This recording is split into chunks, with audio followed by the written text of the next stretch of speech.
Kasi namang iba ng title. Total nandun na ma-establish naman na yun eh. Yung mga host, andun na, title lang naman yan. Hanggang kailan ba na yung ang franchise ng tape sa GMA? Alam ko, isa, 2 taon pa. Pero yun nga, may mga ugong-ugong na nga, na baka daw, baka, kung hindi marirenew baka it's either gumawa ng sariling noon time show ang GMA, or doon nila ikarga from GTV sa GMA ang It's Showtime. Oh! Sa video na ito, pag-uusapan natin ang kontrobersyal na pangyayari sa bagong title ng noontime show ng Tape Incorporated.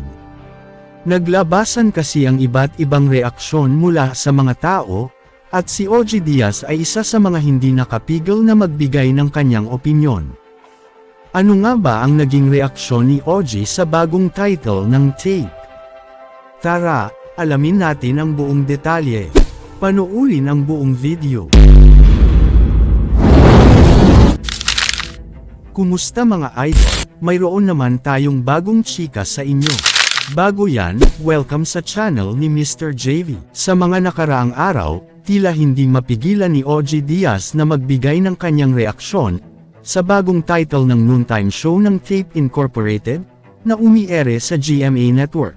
Ang dating Eat Bulaga ay tinawag na ngayon na Tahan ng Pinakamasaya. Hindi lang si OG Diaz ang napatawa, pati na rin ang mga netizens ay hindi rin napigilan magbigay ng kanilang opinyon tungkol sa bagong title ng tape. Isa itong pangyayari na talaga namang yumuntig sa damdamin ng mga tao, lalo na at may mga nagrereklamo na pangit raw at tila kulang ang dating ng bagong title ng tape. Ganun pa man, naging kontrobersyal din na pinagbabawalan ang Tape Incorporated sa paggamit ng dating pamagat at jingle ng Eat Bulaga. Ito'y matapos na manalo ang TVJ sa Regional Trial Court sa Marikina, na sinabi na hindi na pwedeng gamitin ang nasabing pamagat, logo, at jingle ng Eat Bulaga.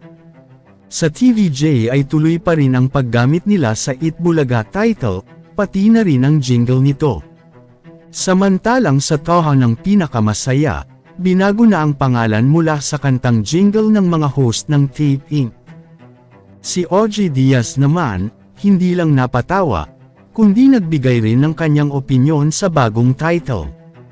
Sabi niya, pero ako sa totoo lang, kahit positive ang dating ng bago nilang title ng Tahan ng Pinakamasaya, nakukulangan pa rin ako sa dating, sariling opinyon ko ito pwede silang mag-iba ng title, kasi ta-establish naman ang show nila at yung mga host nandun na, title lang naman yun saad ni OG Diaz. Pero sa kabila ng kulang ang dating ng title ng tape, hindi naman daw ito ibig sabihin, na hindi pinag-isipan ito ng tape ang kanilang title. Sabi pa ni OG, baka matagal na itong naisip ng tape, para mabilis itong maalala ng mga tao. Sa social media, nag-aalab ang mga opinyon ng netizens. May mga nagsasabi na dapat daw pinag-isipan ng mas mabuti ang title, habang may iba naman na inaasar ito at kinukumpara sa ibang noontime shows.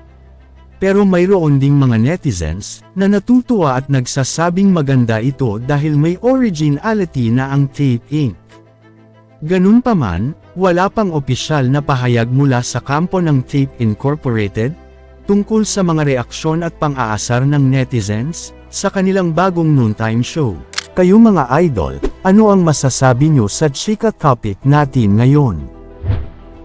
At syempre bago tayo magtapos sa ating video, ay inaanyayahan ko kayo na mag-like sa ating Facebook at mag-subscribe na rin sa YouTube, dahil malaking tulong na ito sa pag-grow ng aking channel, upang mas lalo pa ako na magsipag sa pag-upload ng mga videos na kagaya nito. Hindi naman ako nagmamakaawa sa inyo mga idol, pero sana maawa na kayo.